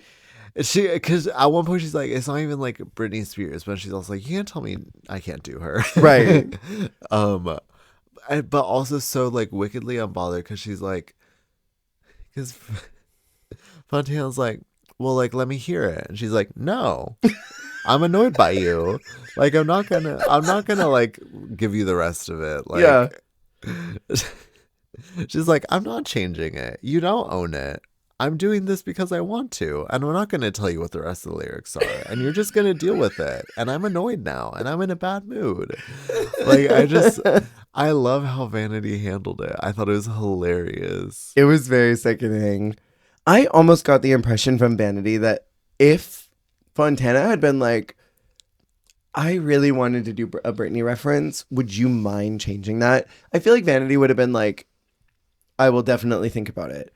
But I feel like the fact that Fontana was like, no, that's mine. Ow. She was like, well, then fuck you. I'm going to do it double. Right. Like, who do you think you are? You're Brittany Von Buttocks. Please, not Brittany Von Buttocks. She literally was like, yeah, Fontana was like, I'm the Britney girl. And Vandy was like, I can be whoever I want to be. Barbie girl.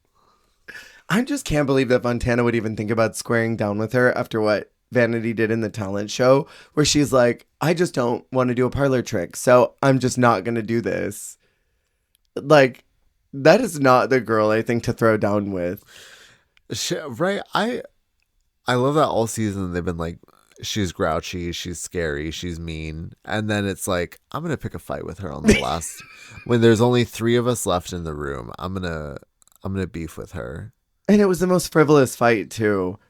That goes so up and down because then the judges come in and it's immediate like, hey, come sit down, change your dynamic, costume Mimi. Yeah. Change it around. Because we get Faro and Kayo with Fuchs coming in and they do a little sit down and they just kind of discuss with them like why they feel like they should win, on top of getting the video messages from family. The way they all did it together, though, was crazy. You think? I thought it was so interesting. Like, all in one room together, like all sharing together, all getting their messages together, compared to the other places where you have the one-on-one. Like, this is us having our individualized experience with the hosts. Yeah. So, yeah, I thought it was interesting. I want to say Kayo, I think is her name. Kayo's style is so interesting. She's in an orange blouse and what looks like leather pants and purple pumps and a purple earring. Like her style is all over the place, but I'm kind of It's obsessed very with Canada coded. Oh my god, I could see Tracy wearing that, but like with a sluttier heel for sure. The incomparable Tracy Melshore. I love Tracy Melshore so much. She like Kayo barely made a blip this season. I feel like Faro was on a lot more episodes, but I just don't. I don't really care for him that much. I don't think he really added too much to the season. I wish I'd gotten to see more of her. I don't know if it was budget or what. It's very strange to see rotating male-female judges. Right? It's like, can't have one of each. Why are we doing this? What happened? I mean, it is just also weird not having like true anchors. Like, Yeah. it kind of bums me out that there's not really anyone who got to see someone every single week, you know? What? Right? Why are they Carson and Ross? Like there's no true Michelle here. That's why like the Javis and Mm-hmm. Anna Mm-hmm. Looking are Anna so great. looking. Because like they're there every week. Yeah. They've been there every season. Mm-hmm. They're so deep in it. Yeah. They're the anchors. I feel like them and like I'm so clocked in for Khaled Karen. I'm so here for Khaled Karen. I was sad that she was not in every episode of Slasion. Right? Because she is the diva. I was deeply upset. She was only in those 2 episodes and then the finale where she got to just like eat. Just eat. Out of literally nowhere. And They're if like, there's "Hey, one thing you're going to do, it's eat. Like the fact they brought her in for essentially a mukbang. And they were like, here, go ahead and That's fake. eat and chat. And then go home. And they were chowing down. I thought it was hilarious. They're like, so, as they're like literally like Mid-bite. halfway through, yeah. I feel like that it was almost like a religious experience seeing such a beautiful puss woman just eating food, just like chowing down. It's like, damn, even the beautiful people eat. Damn, You know? they're just like us. It's just like me. For real. Vanity is crashing out during these rehearsals and she is like so pressed, like panini pressed about having to do this. And is like, you don't think that these other celebrities do this in this quick of time. Like, I'm not Zara Larson. Zara Larson getting mentioned twice, which is so funny because she's having such a moment right now. Yeah. And I mean, she is Midnight Swedish. Sun. She is. I didn't know that. She's Swedish. Yeah, that's why I think that's why she talked about her so much. She probably, I thought this was huge in Sweden. What the fuck? I mean, I'm trying to think of what music she was releasing at this time, but no, yeah, she's a Swedish diva. And so I just thought it was hilarious that they, like, Vanity kept talking about Zara Larson. I know I have Lush Life on my phone. And then she did Symphony with Clean Bandit. Oh, yes. But I don't know what years those would have come out in. Hold on. Now I'm really interested. Zara Larson discography. Because she's got some really great songs. And like Midnight Sun is everywhere right now. I don't know how. I think we talked about that last week, right? Didn't we? I swear we talked about this recently. I feel like we might have. So this would have been filming theoretically in 22. So 21, 22, somewhere around there. Okay. So her songs that were coming out talk about love. She had a solo song called Wow with Sabrina Carpenter She has a song with Sabrina Carpenter? in 2020. Wow with Sabrina. What the heck? End of Time, On My Love with David Guetta. Getta?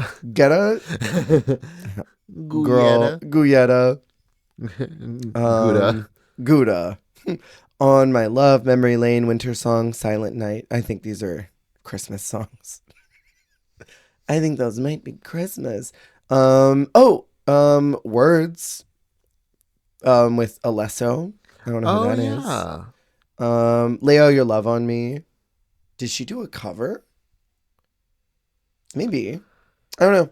I was looking at Wikipedia. And then she's going to host Drag Race Sweden season 2. Imagine if they did if they did season 2, she'd probably be the first judge. She'd very likely be guest judge number 1. And so they Admira gets 10 minutes of extra choreo time, which feels super unfair. Yeah. Because, And like, I'm sorry. That choreo was hard. They it all needed was. that. Like, it was crazy. That guy was going hard. And he had what done Kylie Minogue too, right? Like he has given choreo to her. Oh, yeah. He's like Which is, like, that's it's a big name. hardcore, yeah. Um when they're sitting down, the two of them are sent to the other room while Admira gets to practice on the main stage. The two of them have to sit in the Untucked Lounge and just chat. And I feel like Fontana was like, I'm going to fuck with this bitch now. That them coming in together killed me. I'm like, It are they gonna be okay?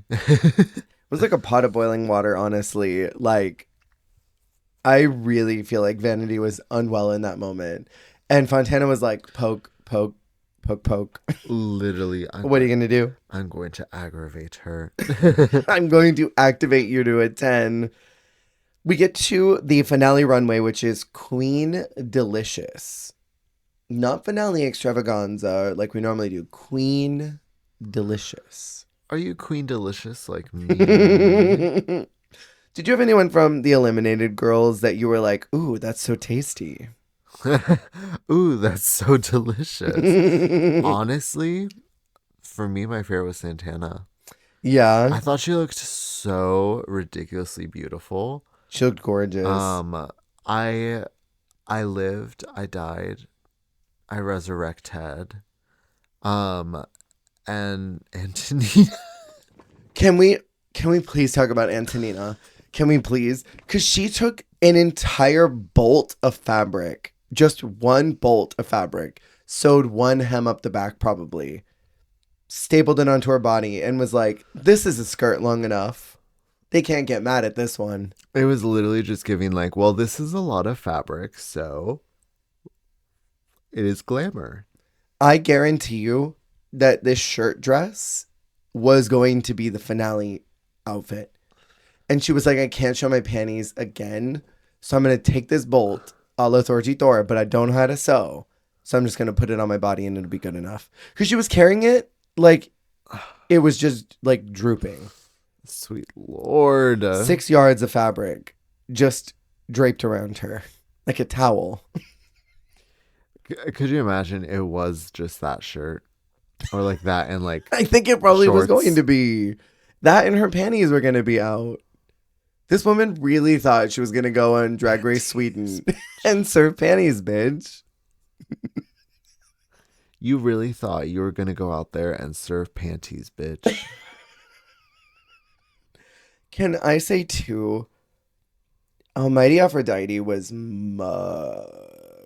She looked quite stunned. Yeah, she looked amazing. She was mugged. It was the muggiest she had been mugged all season. And then Yeah. the dress was also quite nice. She just looked very pretty. Can I ask what you thought about Indigo's walk? Because I don't think she's gotten enough licks this episode.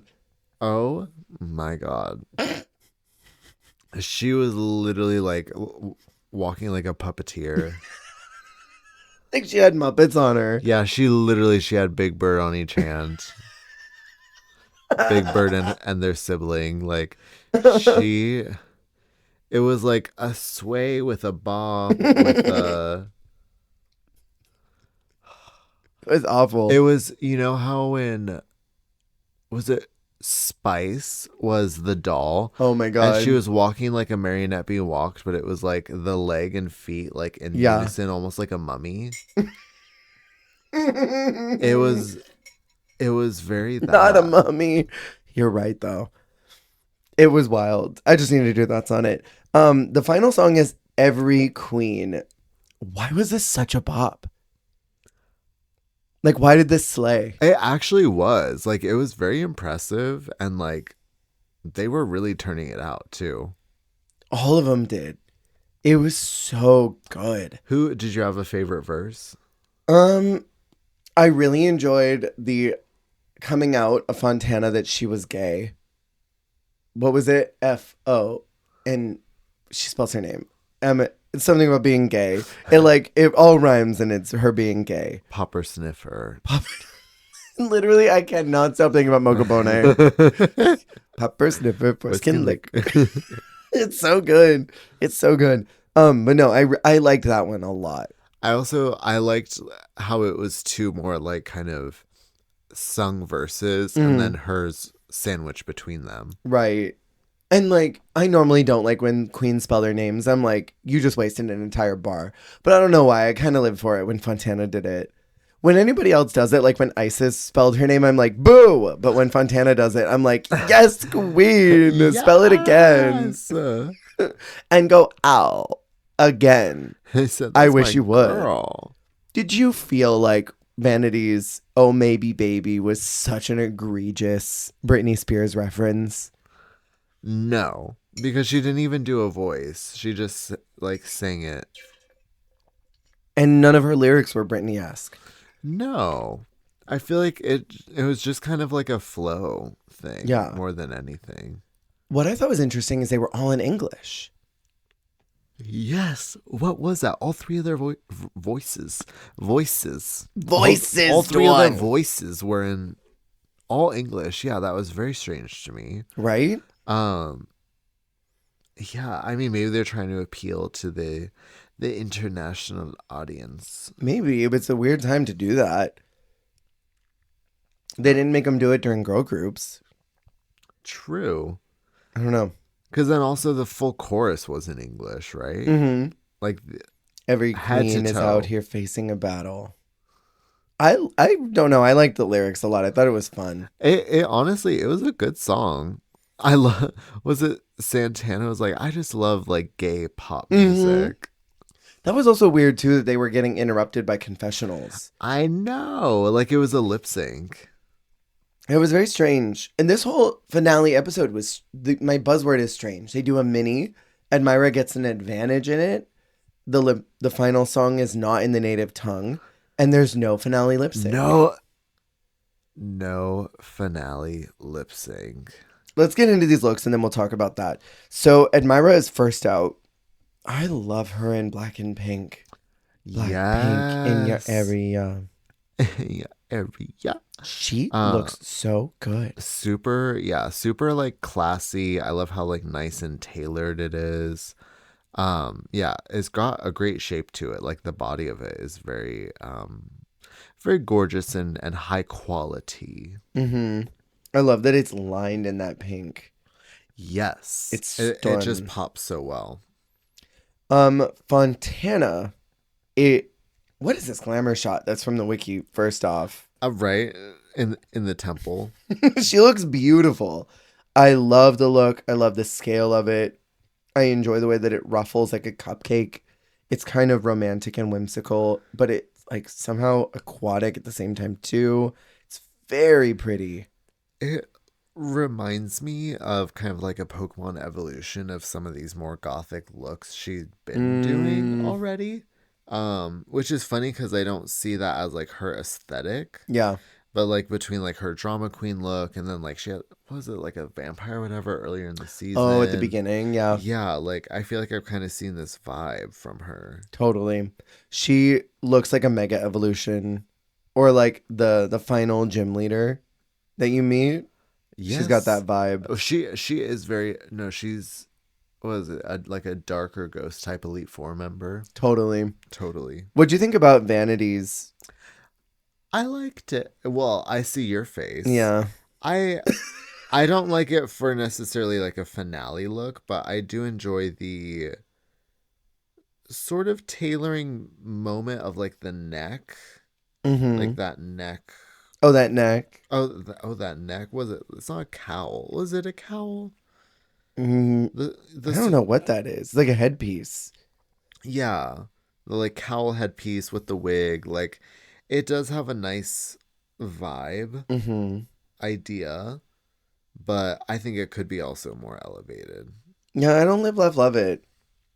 I think this shape has been done really well on other folks. Like to me, the poof sleeve arm, the exposed corset with this big tiered skirt moment is giving me like budget Temu Naomi Smalls. Because, like, this looks like if it was in the collection of the Naomi Smalls finale from All Stars 4. Like, this look to me is like the first one out that you're supposed to kind of forget because it's not the statement piece at the end. Naomi Petite. Naomi Petite. Like a knockoff. Like, don't copy my homework too hard. Don't make it look obvious you copied. To me. I don't know.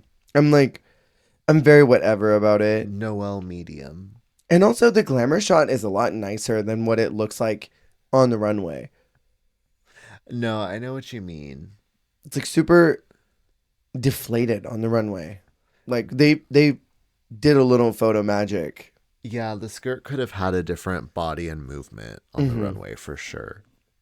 So in deliberation, it really felt to me like Vanity was not up for consideration to win. Like it was definitely between Admira and Fontana. And I feel like they both throughout the season told their stories in kind of parallel ways, but also were very different in the way they did it. Yeah. And they both held the stage very confidently. I love the way that they just took the space rather than being invited into it. Like they just owned it. And I think that's really important for drag performers. Yeah. And I don't feel like Vanity was like even a thought, a blip on who could have won. Like it was just between the two of them, I think. Yeah. Did you get that sense? No, I kind of do. It was, there are those sometimes, because it's funny because I feel like on the US, they always try and pitch it like it's anyone's game. Right. Still. Even if that person clearly John Burrs could win over Cheddar. They always frame the critiques like this person is just as viable of a winner as the person who's clearly going to win. Yeah. Whereas in international seasons, they are not afraid to be like, well, it's not you. Yeah. You're not going to get it. You don't want it enough or you're not ready. Whatever. Yeah. I preferred the verbiage of as opposed to saying, I'm sorry, this is not your time. Congratulations on your third place finish. I loved that. Like, yes, it's still a bummer to hear, but it is so much nicer. Yeah. I wrote that in my notes too. I really enjoyed, I feel like it takes the blow away of like that sachet away. That is like a blow. Yeah. But congratulations, you are the second runner up, your third place. Like that almost seems like so much kinder. Yeah. In a way. And it's like very Arizona Brandy. You didn't lose. You just didn't win. You just didn't win. I know, because it felt like very like gold star pat on the back. Like you finished your run as a finalist in third place. Great job. Yeah. Now, bye. Bye. Yeah, totally. I loved that. Rather than like the good job, mama BS that we usually get. Yeah, come through, mama. Come through, mama. There's no finale lip sync. Just vibes. Just vibes. Just standing there. When the eliminated girlies were standing in the middle of the stage, I'm like, how are they going to lip sync with these girls right here? Right? This is strange. Is this ADA compliant? Is this OSHA? Are they okay with this? It must be different. Are they going to rope them off? Is this OSHA Aqua Black? Canada mentioned. And then it just comes down to Fontana and Myra, and Fontana is told, congratulations, you're the runner-up. Admira, you won. Boop. Boop. The end. What did you think about no finale lip sync? I was a little bit gagged. Me as well. It felt very atypical for a Drag Race finale. So different. I mean, from the way that like the final interviews or whatever you want to call them were done, the way the performance was done, the final song into this, it all was just, she was her own flavor, her own vision. Yeah. I don't know if I was even that mad at it. No, I thought I'm here for the girlies doing their own thing. I mean, that song was kind of its own thing. Yeah. I thought it was a hoot. And they intermixed confessionals as if that was the last lip sync they were ever going to do. Right. That was their final lip sync. Yeah. I did skip the baby photos, though. Oh, I always do. I skipped those. I'm like, I really love this cast, but I don't love this. So I'm not going to. I never watch it. What was this petite craft store crown though Uh, that she wins. that's a bangle. That's just a large bangle. Petite craft store bangle is my new drag name. That's a you put that around a napkin. What are those called? For on the table The like placements? napkin cuff. Or Yeah, whatever. yeah. Whatever those are. That's totally what that is. I really love Admira as a winner. She had just a different energy than everyone else. Yes. I was happy that she won. But also, yeah, like a distinct winner energy. Yeah. Very together, very professional, very fun, very quick, always down to clown, but like also like elevated like Dom, you know? Yeah. Like what a funny like dichotomy. And the youngest. I don't believe it. After Almighty Aphrodite. Tied for youngest I really after don't believe her. it. I just can't. She presents so much older. I know, right? Not in a bad way. No. Just she also seems like I'm like, how do you act like you've been doing drag for 18 years if you're only 28? Like, Right. I think that she won with that transformation runway. Like, I pretty much accepted it right then and there. you were transformed I was. into a stan. I was. Like, I love Fontana, but I don't know. She just didn't have the same energy that Admira did. Yeah, totally. So, controversial opinions on this season. I'll go first because you watched this sooner than me. So, I'm sure you have more thoughts. Mine is that Fuchs is a top tier host. That I don't know if that's controversial or not, but I went through and I ranked them ahead of time. Ooh. This is what I'm missing 3 because I haven't watched Lolita in her element. I haven't watched Barbie Breakout, and I don't know what is her name that does Brazil? Greg Queen, I think. Greg Quinn. Greg Quinn. Okay, so my list: Supreme, Pau, Brooke, Art, Fuchs, Priscilla, because I think she's actually a really good host. Nikki, Fred, Rita, Pangina, RuPaul. Wow. Ru at the bottom. I'm sorry, Ru. I know you're listening, and she just unsubbed from everything. She's gonna make a TikTok about this. That's a spicy list. Yeah, but I think respect. Fuchs is really strong. She's lot high of up fun. there, and I enjoy that she has the energy she has, and also has the presence she has, like as a queen. Like they're not trying to do the like RuPaul is queen, but there's also this like interim like woman here. Yeah, Like it was very much like she is the queen, totally. but then like also we love RuPaul, Yeah, but like we love Fuchs. That was the vibe. yeah. I love Fuchs. That's my controversial opinion for the season. What's yours? Your controversial opinions. You like the host. I like the host. Okay. I think the host is great. No, Nobody talks about Fuchs. I've never heard a thing about her. that's true. I don't think I've ever heard anything about this season except from you.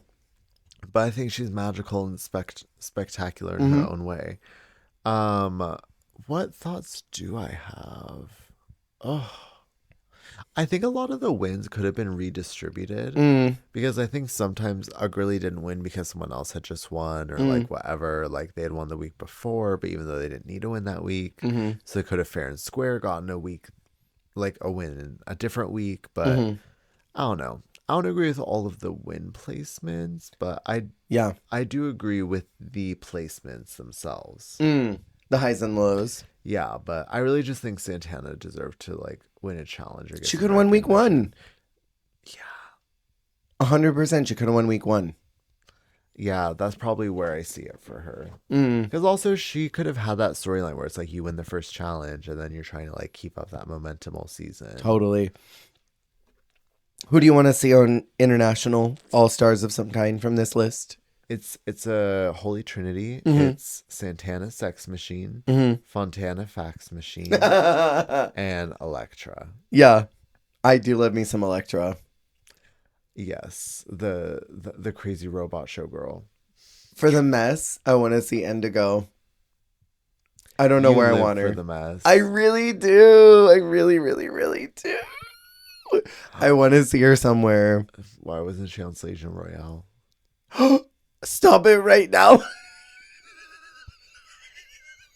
Indigo for Solution Royale Season 2.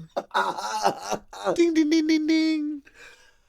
Oh, okay. People are saying that Gina Gum should be on the Latino Royale because she can speak Oh my Spanish. God. And I'm like, if they put Gina on the Spanish speaking Royale, they need to put Indigo in. Legion. Please. That's so fucking funny. I would live. Okay, but like, I really do think that if they do Drag Race Japan, they should have Indigo there. I think she would blend in really well with that group. Like, she would get the drag since that's what she was doing here. I just trying to imagine those interactions. Those vibes. Those vibes are going to be crazy. They're saying Drag Race Japan is going to happen though. Girl, we're not ready. And it's going to literally look like Indigo's drag. I'm telling you right now from someone who like looked at flyers and posters for Japanese drag shows when we were over there. They looked like Indigo's drag. It's like maximalism CD. Completely. Max CD. That's a new drag name right there. Please welcome to the stage, Max CD. It sounds like you're saying Maxi D. Yeah. That's the brilliant part of it. Shield? Exactly. So next is Drag Race Espana Season 3. Controversial.